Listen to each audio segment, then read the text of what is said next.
Good morning, all of you. Good morning, BSc, B.Ed first year and BSc third year medical and non-medical students. आज हम solution chapter के अंदर colligative property के अंदर जो हमारा नेक्स्ट टॉपिक पेंडिंग बचा हुआ है उसको कंप्लीट करने जा रहे हैं। ओके, तो टॉपिक का नाम है, आज का टॉपिक जो हमारा है वो हमारी फोर्थ कोलिगेटिव प्रॉपर्टी पेंडिंग थी। फोर्थ कोलिगेटिव प्रॉपर्टी का नाम है बच्चों, वो हम करने जा रहे हैं। Fourth colligative property is osmotic pressure. Osmotic pressure यानी परासरण दाब। परासरण दाब, ये प्रॉपर्टी बची हुई है। बच्चों बताओ चैट सेक्शन के अंदर कि परासरण दाब की परिभाषा क्या होती है। परासरण दाब की परिभाषा क्या होती है? What is osmotic pressure is defined it in chat section all of students।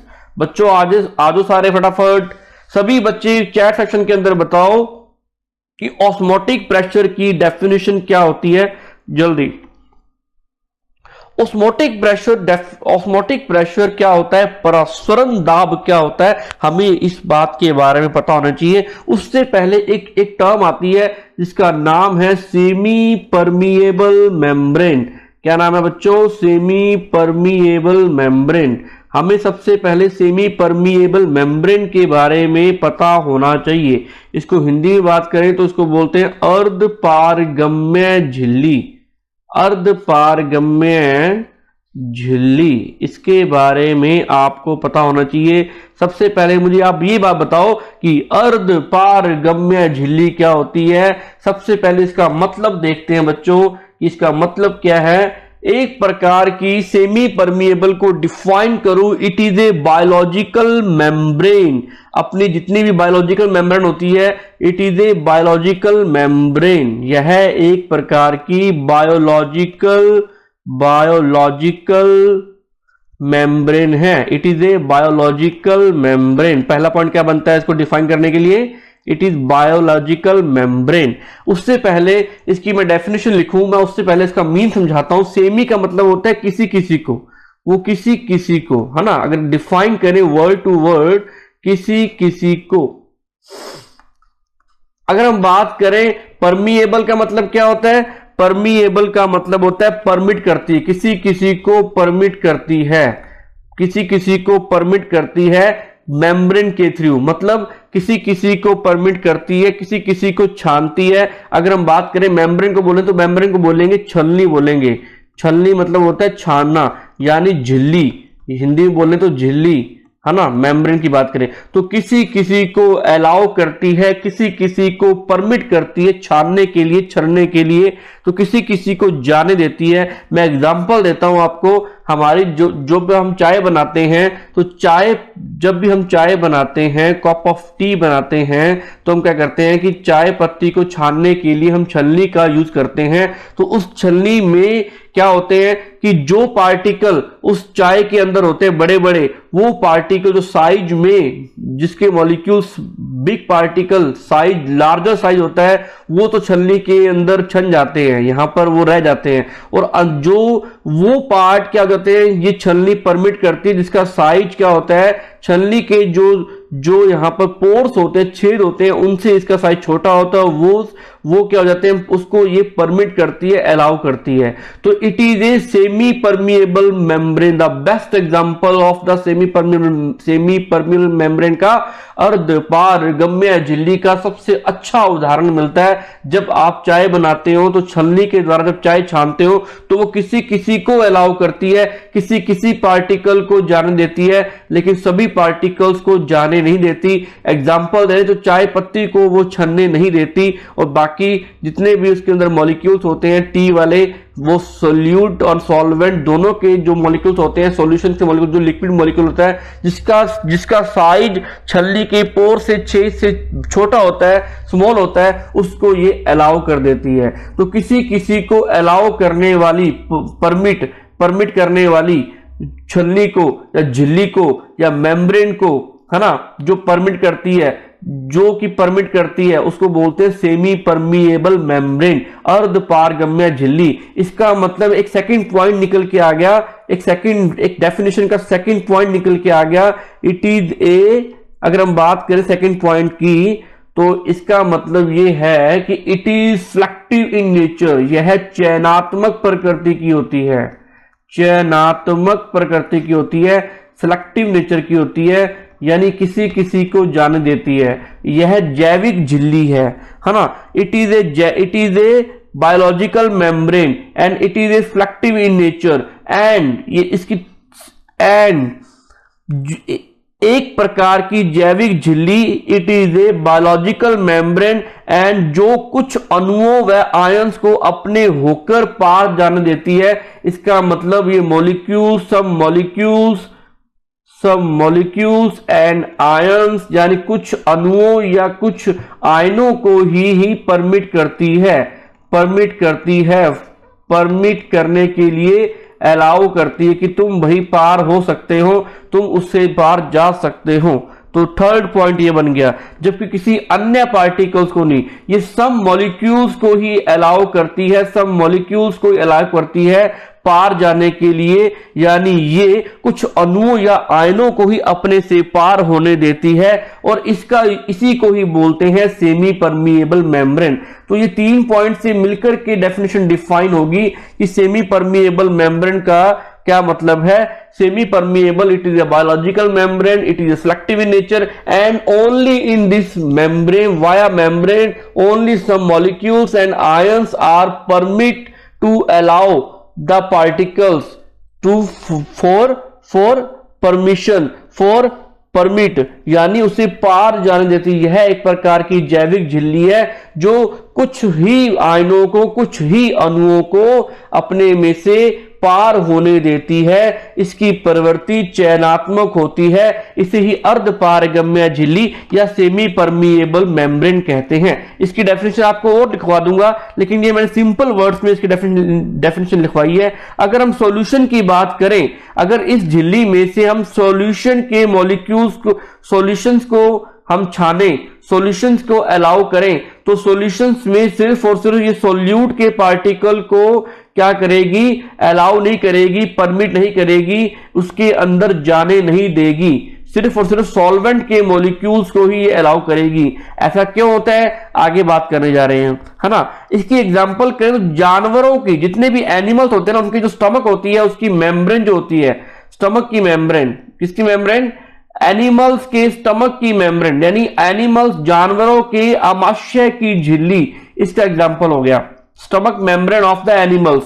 यानी एग्जांपल लिख लो बच्चों, जानवरों की आमाशय की झिल्ली। सेकंड एग्जांपल, अंडे की झिल्ली, the membrane of egg, membrane of egg, इसको भी नोट कर लो बच्चों, मेम्ब्रेन ऑफ एग, है ना, अंडे की झिल्ली। उसके बाद बटर पेपर, ये सारी बातें कंप्लीट हुई। ये हमने सेमी परमिएबल के मेम्ब्रेन के बारे में पढ़ा कि इफ सेमी परमिएबल मेम्ब्रेन में ऐसे कौन कौन सी चीजें। अब बात करें सॉल्यूशन के बिहाफ पे, तो सॉल्यूशन में अगर बात करें तो सॉल्यूशन आपको बताया कि 2 क्वांटिटी से मिलकर बनता है, which are solute and which are solvent. यानी एक तो बनता है विलय से मिलकर, एक बनता है विलायक से मिलकर। विलय और विलायक को सम्मिलित रूप से क्या बोलते हैं, हम सॉल्यूशन कहते हैं। आपको ये बात पता है कि सॉल्यूट के पार्टिकल का size as compare to solvent बड़ा होता है, यानी लार्जर होता है, और सॉल्वेंट का size as compare to solute क्या होता है, छोटा होता है, स्मॉलर होता है। हाँ ना, इनकी सॉल्यूट की क्वांटिटी की बात करें बच्चों, क्वांटिटी और साइज में डिफरेंस कर लेना। क्वांटिटी और साइज में आप कंफ्यूज मत होना। साइज जो होता है सॉल्यूट का बड़ा होता है, लेकिन क्वांटिटी सॉल्यूट की कम होती है। मात्रा जो होती है विलय की कम होती है, लेकिन आकार बड़ा होता है इनके अणुओं का। ठीक है, यहां पर मैं साइज की बात कर रहा हूं। अगर मैं बात करूं शुगर की, मैंने क्या किया, शुगर को वाटर के अंदर डिसॉल्व कर दिया, तो वाटर यहां पर क्या है बच्चों, वाटर यहां पर है सॉल्वेंट एंड शुगर क्या है यहां पर सोल्यूट पार्टिकल्स है। तो सेमी परमिएबल मेम्ब्रेन की बात करूं तो इसका एक डायग्राम ड्रॉ करता हूं मैंने क्या लिया, एक कंटेनर लिया, एक कंटेनर के अंदर मैंने एक सेमी परमिएबल मेम्ब्रेन को ड्रॉ करने जा रहा हूं बच्चों, फटाफट देखते जाओ। मैंने यहां पर क्या किया, सेमी परमिएबल मेम्ब्रेन लगा दी। It is selective in nature, जो किसी किसी को जाने देती है, जो कि किसी किसी को अलाउ करती है। It is known as semi permeable membrane. It is selective in nature, जितनी भी अपनी स्किन्स होती हैं, अपनी जो अपनी त्वचा होती है, वो भी एक प्रकार की सेमी परमिएबल मेम्ब्रेन है। वो सिर्फ और सिर्फ स्वेटिंग को बाहर आने देती है, पसीने को बाहर आने देती है, और किसी चीज को बाहर नहीं आने देती है ना। तो यहां पर मैं क्या लूंगा, एक तरफ तो क्या लूंगा बच्चों, एक तरफ तो मैं लूंगा यहां पर सॉल्वेंट के पार्टिकल। यहां पर मैं सॉल्वेंट ले रहा हूं जो कि प्योर फॉर्म में है, जो कि कैसी फॉर्म में है, एकदम प्योर फॉर्म में ले रहा हूं मैं। यहां पर सॉल्वेंट के मॉलिक्यूल्स ले रहा हूं। सॉल्वेंट मान लो मैंने क्या ले लिया, यहां पर सॉल्वेंट मैंने ले लिया, यहां पर H2O ले लिया। ये मैंने लिया प्योर फॉर्म के अंदर, H2O ले लिया जो कि है प्योर फॉर्म, यानी शुद्ध अवस्था के अंदर है, प्योर सॉल्वेंट, जिसके अंदर कोई भी सोल्यूट पार्टिकल नहीं मिला हुआ। इसके अंदर मैंने सॉल्वेंट तो लिया ही लिया H2O, जो आपको लेना है ना। इसके अंदर मैंने सॉल्वेंट तो H2O लिया ही लिया है, ये देखो आपके सामने ले रहा हूं, है ना, ये ले लिया मैंने। अब इसके अंदर मैं सोल्यूट के पार्टिकल भी मिला दूंगा। सोल्यूट के पार्टिकल को मैं मिक्सअप करने जा रहा हूं, जो कि मैंने शुगर के पार्टिकल लिए हैं। तो यहां पर मैंने प्योर नहीं लिया, ओके। तो इसको डिफाइन कर रहा हूं फटाफट बच्चों, देखते जाओ फटाफट इसको। यहां पर जो मैंने वाटर लिया उसका नाम है सी वाटर। सी वाटर का मतलब होता है कि उसके अंदर सॉल्वेंट एंड सोल्यूट दोनों होते हैं। मुझे आप बताओ चैट सेक्शन के अंदर कि सी वाटर के अंदर, यानी समुद्री पानी के अंदर सोल्यूट क्या होगा। ये तो बच्चों है सेमी परमिएबल मेम्ब्रेन, SPM बोलते हैं इसको, अर्ध पारगम्य झिल्ली। जल्दी बताओ चैट सेक्शन के अंदर फटाफट बच्चों कि ऐसा क्यों है बच्चों, जल्दी बताओ फटाफट कि सी वाटर के अंदर ऐसा कौन सा पार्टिकल आपको मिलता है जो आप बता सकते हो, जल्दी बताओ फटाफट। सेमी परमिएबल मेम्ब्रेन, इसके अंदर बच्चों नमक मिला होता है, नमक, ओके। तो सॉल्यूशन के अंदर अब इसमें नमक मिला हुआ है, तो यहां पर क्या मिला हुआ है बच्चों, सोल्यूट पार्टिकल क्या है, नमक मिला हुआ है, सोल्ट मिला हुआ है। और आपको ये बात पता है कि अब यहां पर क्या होगा कि वाटर की हायर कंसंट्रेशन कहां है बच्चों, बताओ। पानी की सांद्रता कहां पर अधिक है, पानी की सांद्रता अगर हम बात करें तो ये वाले पोर्शन पर अधिक है। तो मैं बात करूं तो हायर कंसंट्रेशन ऑफ वाटर यहां पर है, लोअर कंसंट्रेशन ऑफ वाटर यहां पर है। हमें पता है कि सेमी परमिएबल की क्वालिटी होती है कि वो सोल्यूट के पार्टिकल को अलाउ नहीं करती है अपने अंदर, क्योंकि इसकी क्वांटिटी, इसका साइज जो होता है वो बड़ा होता है, तो इसके वो अलाउ नहीं करती है अपने अंदर। तो इसका मतलब जो सॉल्यूशंस का ये जो सॉल्यूशन लिया है मैंने, ये जो सॉल्यूशन लिया है जो कि प्योर फॉर्म में नहीं है, इसके सॉल्यूट के पार्टिकल इस तरफ ट्रांसफर नहीं हो सकते। तो ट्रांसफर किसका होगा, ओनली सॉल्वेंट का होगा। ट्रांसफर किसका होगा बच्चों, ओनली सॉल्वेंट। यहां सॉल्वेंट कौन सा है, H2O है। यहां भी सॉल्वेंट कौन सा है, H2O है। बच्चे कहते हैं कि सॉल्वेंट कहां से किधर की तरफ जाएगा, अभी बताता हूं। यहां पर एक बच्चों देखो, यहां पर एक बॉल पड़ी है, ये इसकी अपर सरफेस है, ये इसकी लोअर एरिया है। तो बताओ कि बॉल कहां पर मूव करेगी, ये बॉल कहां से कहां तक जाएगी, जल्दी बताओ चैट सेक्शन के अंदर। बिल्कुल बच्चे कह रहे हैं कि अपर टू लोअर, ऊपर से नीचे की तरफ आएगी बॉल, क्योंकि ड्यू टू ग्रेविटेशनल फोर्स जो भी कारण बनता है ऊपर से नीचे की तरफ बॉल आती है। ऐसे नहीं हो सकता कि नीचे से ऊपर की तरफ नेचुरली, अगर मैं बात करूं नेचुरली प्राकृतिक रूप से बॉल ऊपर से नीचे की तरफ ही आएगी, अपर टू लोअर की तरफ ही आएगी, है ना, लोअर की तरफ ही आएगी। तो मैं आपको यही बात समझाना चाह रहा हूं कि यहां पर जो फ्लो ऑफ लिक्विड होगा वो higher concentration of the solvent to lower concentration की तरफ होगा। कि हायर कंसंट्रेशन सॉल्वेंट की कहां है, इधर साइड में, ए साइड में है, और बी साइड में इसकी कंसंट्रेशन लोअर है ना। तो वाटर की कंसंट्रेशन देखनी है, क्यों, क्योंकि वाटर का ही तो एक्सचेंज होना है, क्योंकि सॉल्यूट के पार्टिकल का तो एक्सचेंज होना ही नहीं है। तो वाटर का higher, when solvent flow from higher concentration to by the means of semi-permeable membrane, naturally the phenomena is called osmosis। जब solvent flow from higher concentration to lower concentration, ये हमारे सामने एक osmosis की डेफिनेशन निकल के आ गई। अभी मैं इसको लिखने जा रहा हूं बच्चों, इसको नोट करते जाना। यही तो osmosis है, यही तो ऑस्मोसिस है। By the means of semi permeable membrane, यानी अर्ध पारगम्य झिल्ली के द्वारा जब विलायक का अत्यधिक सांद्रता से कम सांद्रता की तरफ, विलायक की अत्यधिक सांद्रता, यानी विलायक की सांद्रता अत्यधिक सांद्रता से कम सांद्रता की तरफ जो मूव करता है, गति करता है, by the help of semi permeable membrane, यानी अर्धपारगम्य झिल्ली के द्वारा। इसी को तो बोलते हैं ऑस्मोसिस, इसी को परासरण कहा गया। अगर डिफाइन करूं मैं इसको, व्हेन, लिख लो बच्चों, when solvent flow from, when solvent flow from higher concentration to lower concentration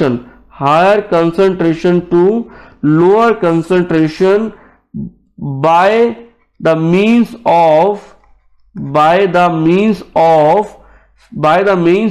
semi permeable membrane, SPM. This phenomena is called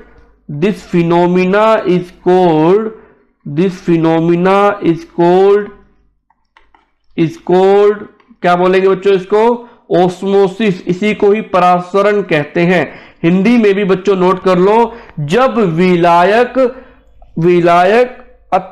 विलायक अपनी अत्यधिक सांद्रता से कम सांद्रता की तरफ से अर्धपारगम्य झिल्ली के द्वारा क्या करता है, गति करता है। इसी को ही परासरण, इस प्रक्रिया को, इस घटना को परासरण के नाम से जाना जाता है। बच्चों बात समझ में आई?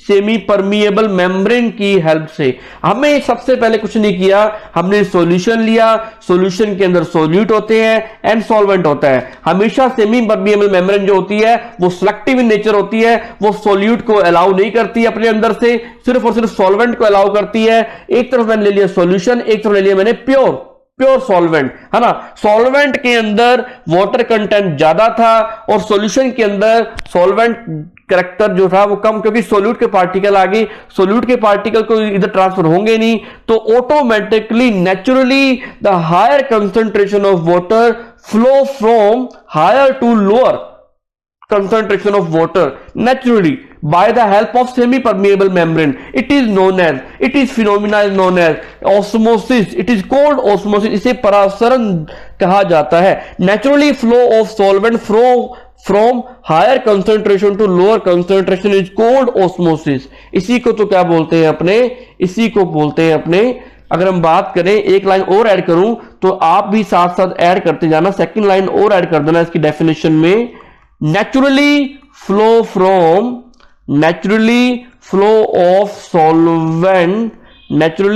of solvent from higher concentration to lower concentration, from higher concentration to lower concentration of solvent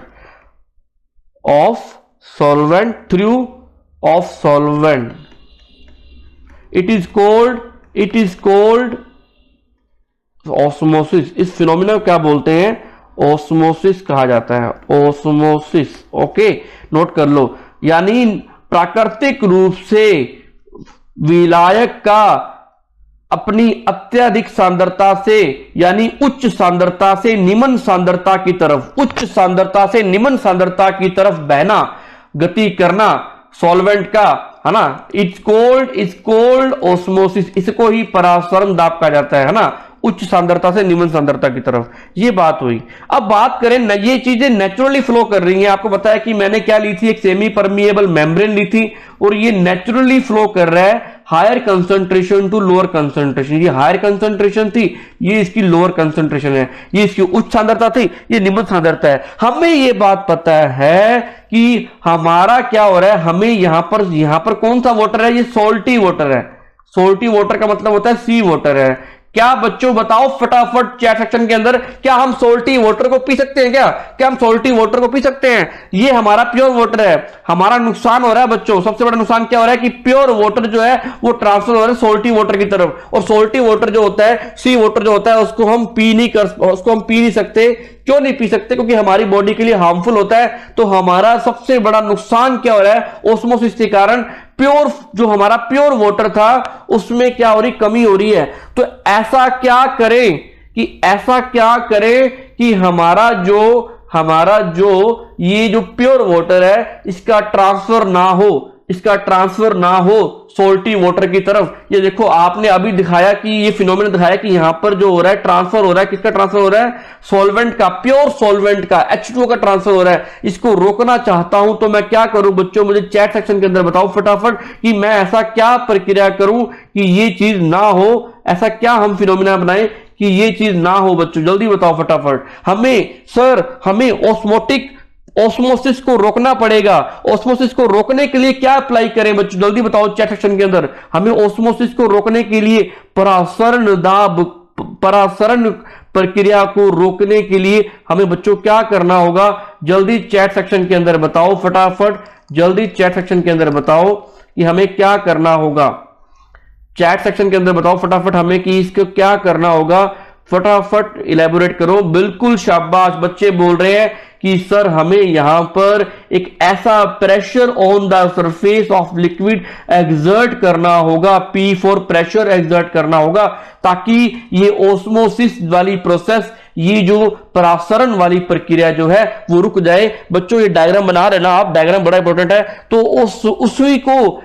इस प्रेशर को क्या बोलते हैं, इस pressure by the help of pressure इस ऑस्मोसिस प्रोसेस को रोकना, इनहिबिट करना, इसको रोकना ही, इसको संदमित करना ही क्या कहलाता है, इस प्रेशर को बोलते हैं ऑस्मोटिक प्रेशर, यानी ऑस्मोटिक प्रेशर को बोलते हैं परासरण दाब, है ना। यही तो है जो उस फिनोमिना को रोकेगा, परासरण दाब कहा जाता है। अगर इसको डिफाइन करूं मैं वन लाइन के अंदर तो आप नोट कर लो बच्चों, परासरण दाब की परिभाषा लिखूं तो क्या लिखूंगा मैं, परासरण दाब। So osmotic pressure is that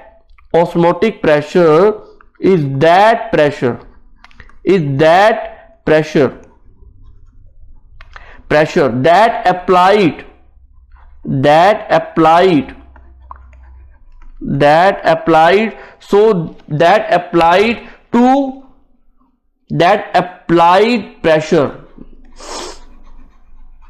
applied pressure to phenomena process, क्या रोकेगा वो, to inhibit the process of osmosis, या applied pressure so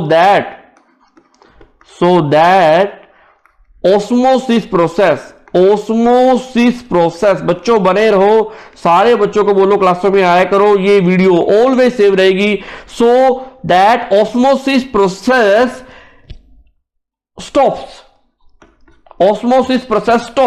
it is denoted bye, इसको किससे डिनोट करते हैं बच्चों, चैट सेक्शन के अंदर बताओ। It is denoted by the pi, इसको पाई से डिनोट करते हैं, इस पी प्रेशर को पाई से डिनोट करते हैं, पाई से। The osmotic pressure is that pressure applied pressure so that osmosis process stops. जो वह दाब या वह अनुप्रयुक्त दाब जो कि परासरण की प्रक्रिया को रोकता है, उसी प्रेशर को बोलते हैं परासरण दाब। और परासरण दाब को पाई से प्रदर्शित किया जाता है। हिंदी वाले फटाफट लिख लो, है ना। Is that pressure that applied, या इज दैट प्रेशर, या इज दैट अप्लाइड प्रेशर और that applied pressure so that osmosis process stop, इसी को ऑस्मोटिक प्रेशर कहते हैं। बच्चों ये हमने काम क्या किया, यहां पर हमने क्या काम किया, अभी तक हमने क्या काम किया, हमने इस फ्लो को रोक दिया, यानी ये फ्लो इस तरफ नहीं होगा, इस तरफ नहीं होगा, इस तरफ नहीं होगा, इस फ्लो को रोक दिया हमने। हमारा नुकसान होने से बच गया, हमारा प्योर वाटर नुकसान नहीं हुआ, हमारा शुद्ध जल का नुकसान नहीं हुआ। यहां तक तो बात समझ में आती है। जितना हमारा नुकसान हुआ है उसकी भरपाई भी तो करनी है। नुकसान क्या हुआ है, ये हमारा प्योर वाटर इस तरफ ट्रांसफर हो गया, हमारा प्योर वाटर इस तरफ ट्रांसफर हो गया, इसको इस तरफ ट्रांसफर करना है तो मैं क्या करूं, ऐसा कौन सा फिनोमिना अपनाऊं कि ये ट्रांसफर हो जाए। तो मैं इसको ही आगे डिफाइन करने जा रहा हूं। ये देखो बच्चों, अगर मैं दोबारा इस डायग्राम को ड्रॉ करूं और यहां पर ये वाली चीज बना दूं, यही जो सॉल्वेंट बनाया था मैंने, है ना, जो इधर इसका जो पानी वो ट्रांसफर हो गया था और यहां पर ये पानी इस तरफ ट्रांसफर हो चुका था, ये जो हमारा नुकसान हुआ था उसकी भरपाई करने के लिए मैं क्या करूंगा, एक बार तो मैंने क्या किया, इस प्रेशर को रोक दिया। बच्चों समझते हैं ना, बड़ा इंपॉर्टेंट टॉपिक है, बायोलॉजी वालों को तो ये बायोलॉजी में भी आता है। एक बार मैंने क्या किया, इसकी by the help of pressure इसको बोलते हैं ऑस्मोटिक प्रेशर, इस फिनोमिना को रोक दिया मैंने। अब ये नहीं हो रहा, ये पानी इस तरफ ट्रांसफर नहीं हो रहा, मैं मानता हूं बात को, लेकिन जितने पानी का नुकसान हुआ है वो तो हमें चाहिए ना।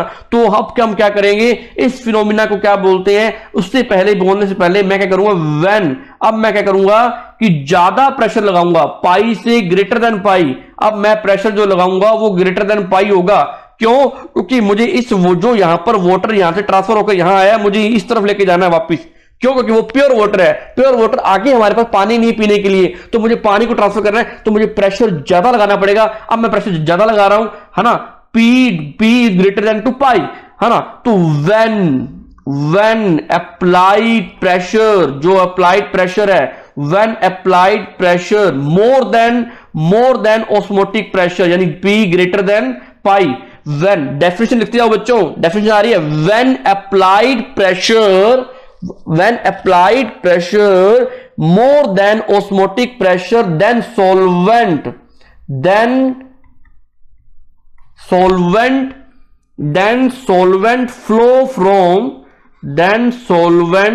flow from lower concentration to higher concentration. Simple सी बातें समझा रहा हूं। हायर कंसंट्रेशन, दिस फिनोमिना तुम ही बताओगे, this is phenomena known as, इसको क्या बोलेंगे बच्चों, जल्दी बताओ। This phenomena is known as, मुझे यहां पर बताओ, मैं यहां क्या लिखूं, क्या डेफिनेशन बनी इसकी, है ना। मैं हिंदी में लिखता हूं इतनी देर, आप फटाफट मुझे चैट सेक्शन के अंदर बताते जाओ बच्चों कि जब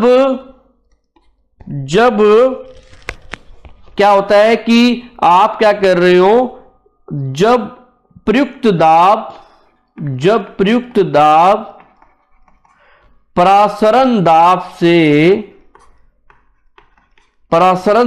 से अधिक होता है, जब प्रयुक्त दाब परासरण दाब से या अधिक हो जाता है, जब परासरण दाब अधिक हो जाता है, तब क्या होता है, तब विलायक का स्थानांतरण,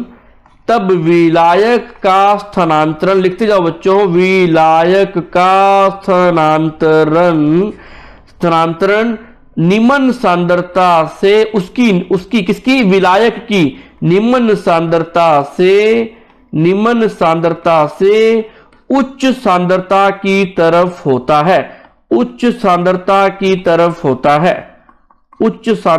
की बात कर रहे हैं विलायक की। बच्चों सोल्यूट तो ट्रांसफर होता ही नहीं है, आप डेफिनेशन में कंफ्यूज मत होना। जो बच्चे बायो वाले हैं वो तो बिल्कुल कंफ्यूज मत होना, इसकी डेफिनेशन बहुत सारी दे रखी है, जो मैंने करवाई है वो सही है, उसके अलावा और कोई नहीं पढ़नी आपने। ओके, तो इस फिनोमेना को क्या बोलते हैं बच्चों, बिल्कुल ये इस ऑस्मोसिस के बिल्कुल अपोजिट घटना हो रही है। It is the incident of opposite of osmosis, it is opposite of osmosis. इसका मतलब इसको मैं बोल सकता हूं ना बच्चों कि it is a reverse osmosis, ये बिल्कुल अपोजिट हो रहा है, रिवर्स ऑस्मोसिस बोलते हैं इसको, यानी व्युत्क्रम परासरण बोलते हैं इसको, उसका प्रतिलोम परासरण कहा जाता है, उसका बिल्कुल उल्टा हो रहा है। इसका मतलब इसमें प्रेशर जो लगाते हो आप, उसकी वैल्यू जो होती है वो ग्रेटर देन जो होती है पाई होती है, तभी जाकर के होगी। इससे हमारा फायदा क्या हुआ बच्चों, पानी हमने जो नुकसान किया था प्योर वाटर का वापस मिल गया। इसी फिनोमिना को बोलते हैं आरओ, रिवर्स ऑस्मोसिस। आपने घरों में रिवर्स ऑस्मोसिस लगाए होते हैं ना, वो इसी फिनोमिना पे काम करते हैं। हालांकि रिवर्स ऑस्मोसिस अच्छे नहीं होते हैं, इसका कारण तुम बताओगे। समझे बच्चों बात को, यहां तक बात समझ में आई। हमने सेमी परमिएबल डेफिनेशन पढ़ ली, अर्ध पारगम्य झिल्ली क्या होती है पढ़ लिया, ऑस्मोसिस क्या होता है, परासरण क्या होता है पढ़ लिया, ऑस्मोटिक प्रेशर क्या होता है पढ़ लिया, हमने रिवर्स ऑस्मोसिस भी पढ़ लिया, सिंपल लैंग्वेज में डेफिनेशन पढ़ लिया। आपको एग्जाम में इलैबोरेट करना है। अब हम क्या करने जा रहे हैं, द कैलकुलेशन ऑफ पाई। हम पाई की कैलकुलेशन करने जा रहे हैं, पाई की गणना करने जा रहे हैं। है ना। आपको ये बात पता है कि एक इक्वेशन होती है PV is equal to nRT, ये गैसियस इक्वेशन होती है। अगर इसको मैं लिक्विड की फॉर्म में इस गैसीय इक्वेशंस को जो हमारे डाइल्यूट सॉल्यूशंस होते हैं, जो हमारे तनु विलयन होते हैं, उस पर इंप्लीमेंट करूं तो यहां पर जो P प्रेशर है उसकी जगह क्या आ जाएगा, पाई आ जाएगा, क्योंकि हम ऑस्मोसिस को समझा रहे हैं, ऑस्मोटिक प्रेशर को समझा रहे हैं। तो pi V is equal to nRT। मैं यहां पर गैसियस इक्वेशन को अप्लाई करके पाई को कैलकुलेट कर रहा हूं, हमारी जो पाई को कैलकुलेशन निकाल रहा हूं। तो पाई इज इक्वल टू क्या आ जाएगा, nRT upon V, N upon V RT। और आपको ये बात पता है number of moles per volume पर केजी वॉल्यूम, जो भी होगा वॉल्यूम पर वॉल्यूम ऑफ सॉल्यूशन, इसको बोलते हैं मोलैरिटी। इसको बोलते हैं मोलैरिटी, क्या होती है, मोलरता पर number of moles per of volume of litre in solution, है ना। इसको बोलते हैं मोलैरिटी, M फॉर मोलैरिटी, मोलरता। और मोलरता का मतलब क्या होता है, it is term of concentration, यह एक सांद्रता का पद है। तो यहां पर N अपॉन V को मैं C लिख सकता हूं, क्या लिख सकता हूं बच्चों, N upon V is equal to C। तो pi is equal to N upon V CRT। ये हमारे पास एक फॉर्मूला आ गया बच्चों, CRT, pi is equal to CRT। ये हमारे पास ऑस्मोटिक प्रेशर को कैलकुलेट करने का, ऑस्मोटिक प्रेशर यानी परासरण दाब को गणना करने का फॉर्मूला आ गया। C का मतलब क्या होता है, कंसंट्रेशन। R का मतलब होता है universal gas constant, universal gas constant, सावित्रिक गैस नियतांक। T for temperature. नोट कर लो बच्चों, ये हमारी चारों कोलिगेटिव प्रॉपर्टीज कंप्लीट हुई। ऑस्मोटिक प्रेशर कैसे वो करते हैं कैलकुलेट, हमने सीख लिया, सारी डेफिनेशन पढ़ ली। किसी को कोई डाउट हो, किसी को कोई चीज समझ ना आई हो, एक चीज मैंने आपको बारीकी से समझा दी बच्चों। इससे बाकी आप अपनी बुक्स में भी देखना, इसको डिफाइन करना। आज का लेक्चर कंप्लीट हुआ, हमारी कोलिगेटिव प्रॉपर्टी कंप्लीट हुई। इससे क्या क्या क्वेश्चंस बनते हैं, क्या क्या क्वेश्चंस इंपॉर्टेंट है, सारे करवाऊंगा आने वाले टाइम में। ये हालांकि हमारी लगभग ये वाली यूनिट कंप्लीट हो चुकी है, कुछ 2-3 टॉपिक बचे हैं, एक्स्ट्रा टॉपिक है जो सिलेबस में नहीं होते हैं लेकिन आते होते हैं, वो भी करवाऊंगा, चिंता मत करना। अब नई यूनिट मैं स्टार्ट करने वाला हूं, मैं पूरी प्लान कर रहा हूं बच्चों आपके लिए। वो नई यूनिट बहुत जल्दी खत्म हो जाएगी। एक तो आपकी मॉलिक्यूलर ऑर्बिटल थ्योरी, जो कि आपकी सेकंड यूनिट बनती है, बहुत छोटी यूनिट है, करवा दूंगा। एक आपकी बनती है स्पेक्ट्रोस्कोपी। ये दोनों यूनिटें मैंने स्टार्ट करवानी है और मैं कोशिश करूंगा, पूरी कोशिश करता हूं कि आपके लिए वो यूनिट स्टार्ट करवा दूं। उसके लिए मैं अच्छी बुक्स को फॉलो कर रहा हूं, आपके लिए अच्छा मटेरियल तैयार कर रहा हूं। और बच्चों चिंता मत करना, सारे नोट्स भी अवेलेबल करवाऊंगा, लेकिन आप भी कोशिश करना कि यूनिट जैसे जैसे पूरी हो जाए आप सारे नोट्स बना लो। मैं सारे नोट्स आपके चेक करने वाला हूं, आपके ये सारे नोट्स कंप्लीट होने चाहिए। ओके, जितना चैप्टर में करवा दिया सारे नोट्स कंप्लीट होने चाहिए। और चिंता मत करना, सेशन आपका लंबा चलेगा, सेशन आपका जुलाई तक, आपके जून जुलाई तक कोई एग्जाम की कोई संभावना नहीं है। अगर एग्जाम जल्दी होने हुए तो आपका सिलेबस, आपके सिलेबस को डिडक्ट किया जाएगा, आपके सिलेबस को घटाया जाएगा। इसीलिए 5 से 2 यूनिटें, 2.5 यूनिटें या 3 यूनिटें की जाएंगी अगर पेपर जल्दी हुए तो। पहली बात तो पेपर जल्दी होते नहीं है, अगर पेपर जल्दी हुए तो आपका सिलेबस 40% या 50% कम किया जाएगा पक्का, क्योंकि 12th क्लास का सिलेबस भी कम हुआ है। तो चिंता मत करो बच्चों, आने वाले टाइम में तुम्हारा फ्यूचर बहुत अच्छा होने वाला है। चलते हैं बच्चों आगे। तो कोई डाउट हो तो कल मिलते हैं, कल क्लास राइट 9:40 पे होगी, सारे बच्चे आना। बाय बच्चों, थैंक यू, मिलते हैं फिर। ओके बच्चों।